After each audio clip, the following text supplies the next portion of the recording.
Welcome to Audit the Audit Unscripted. Before we get into this episode, I want to explain a little bit about what this series is. The information in Audit the Audit can be a lot to digest, and sometimes it's nice to just watch a video that offers a more casual insight and provides you with information in a more relaxed context. For this series, there will be no pre-written script, and much of what I say will be my opinion. I want you to know that I always rely on facts when formulating my opinions, but this series is meant to take a step back from the subtleties of law that Audit the Audit explores and take a look at the bigger picture and often the more practical picture. I want this series to be more personal and more down-to-earth and less authoritative than Audit the Audit. This is very experimental, and so far there's no set schedule, so let's just have fun with this and see where it goes. And please leave your feedback down below. I would really like to know what you guys think of this format, and without further ado, let's dive right in. Around 2:30 a.m. on June 22nd, 2017, Officer Lippa and Sergeant Guin from the Burlington Police Department discovered a running vehicle at a Cumberland Farms convenience store with 3 female passengers asleep inside. The sergeant knocks on the window and eventually he gets the driver to answer.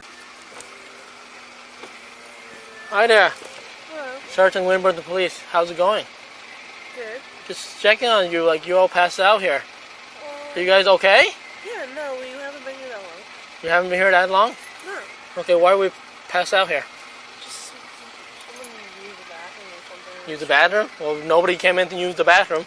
So at this point in the video, we don't know if the sergeant has reasonable suspicion to detain these women, but he's more than within his authority to walk up to this car and ask to speak with them. And the driver doesn't make any objections to talking with him, and so far he hasn't asked for her ID, he's just asking what she's doing. And even if he did ask for her ID, officers are allowed to ask for your ID during a consensual encounter, but obviously, you're not required to provide that. A little bit of backstory here, though. Apparently, the officers had just broken up a underage drinking party right before this interaction took place, so it was suspected that these girls may have been a part of that party. Either way, sleeping in a running vehicle in a convenience store parking lot is suspicious, and most courts would probably rule that officers were within their authority to investigate that. So the sergeant starts questioning her. He asks her if she was part of that underage drinking group that they had busted earlier. She says no, but also fails to give him a really conclusive answer about where they had came from. And eventually he asks for her ID, and she complies. The officer then asks if the driver will wake up her friends just to make sure that they're okay.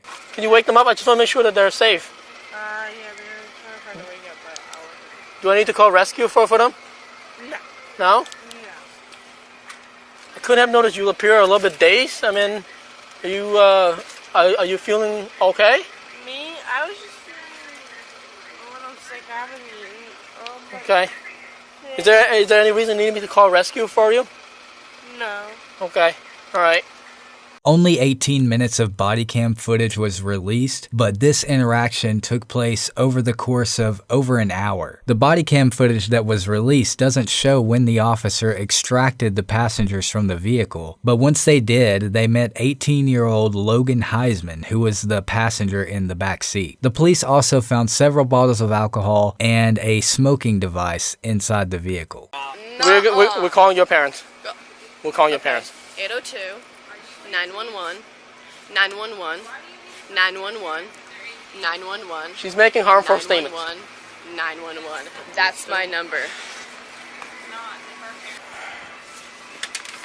Logan, why did you do that? Why did you do that?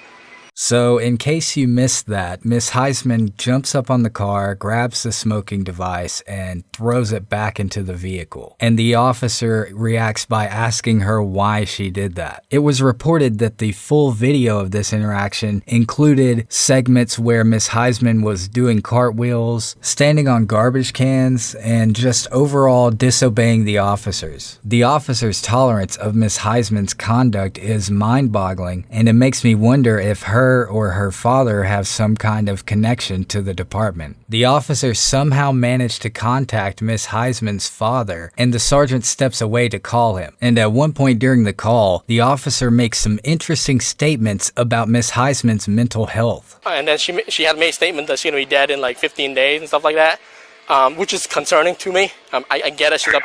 I get that she's upset to get stopped by the police tonight. But is there? I mean, I'm concerned that she may harm herself. She's 18. I get that, but is there any way that you can, like? I just need somebody who is able to, watch over her and make sure that she's safe.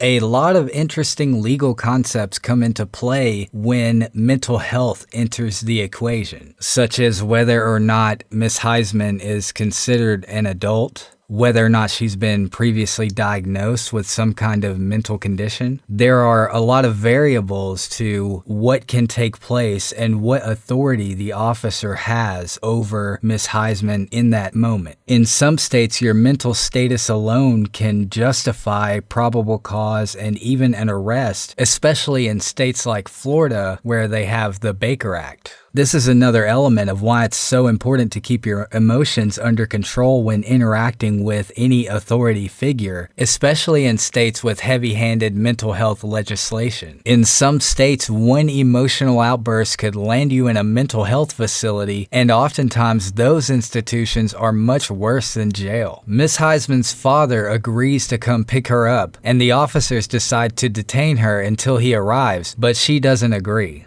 I'm still remembering your name. Yep, Sergeant Wynn. With Lippa over there. Officer Lippa and Sergeant, please don't walk towards him. Do not walk towards him. Oh, what? You think I'm gonna attack him? Ooh, you think I'm gonna run? Because guess what? I did cross country. I bet I could run the bottle. far away.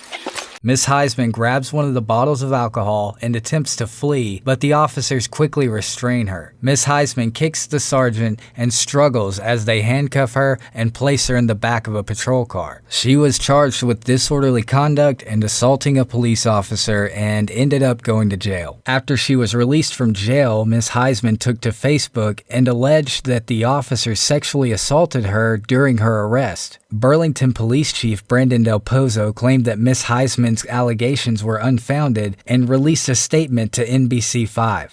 You're going to see two complete videos eventually come out. The court's going to get them as evidence, and those videos show the whole thing from beginning to end. Officers never struck the woman. Officers never used weapons on the woman. They used their empty hands saying, please stop kicking us. Please stop kicking us. Please stop resisting.